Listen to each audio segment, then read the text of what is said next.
Well, it's funny, I was recently talking about advancements and what my career, how it advanced here. Because when I came, I thought I would always be a staff nurse, like that would be it. And then very shortly after, there were some pretty amazing management people within the center at the time, and I think that still is true, that were progressive in thinking about how did we meet the needs of the community in a different way. And so I was given the opportunity to develop a foot clinic. So that became wonderful. And that made me think about what else I wanted to do. So I decided to go back to school, and believe it or not, I studied part-time while I worked full-time.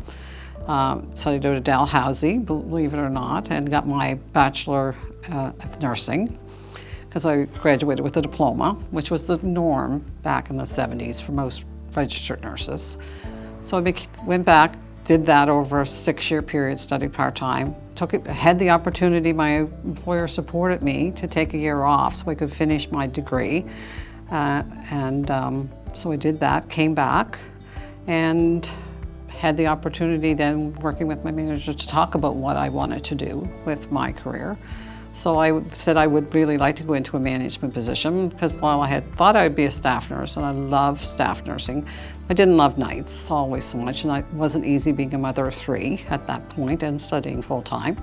So I looked at a management role, which would allow me to then maybe get away from some of the shift work. So they gave me an opportunity to develop the adult day clinic that exists here today, and that was back in the early 90s. And they supported me to get additional education for management, specifically to management, and they supported me time and financially for that. And then I applied for a management position. The first one I wasn't successful, but the second one I was.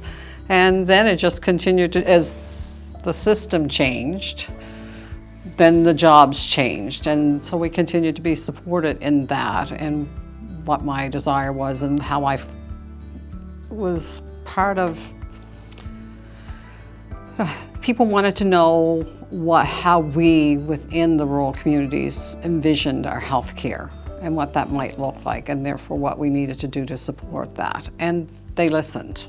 And despite the fact that we were encompassed into first it was the region, then it was the district, and then it was provincial. And so, yeah, there was a lot of opportunity to then identify what your learning needs were and what your desire was within that system, and to stay in the system.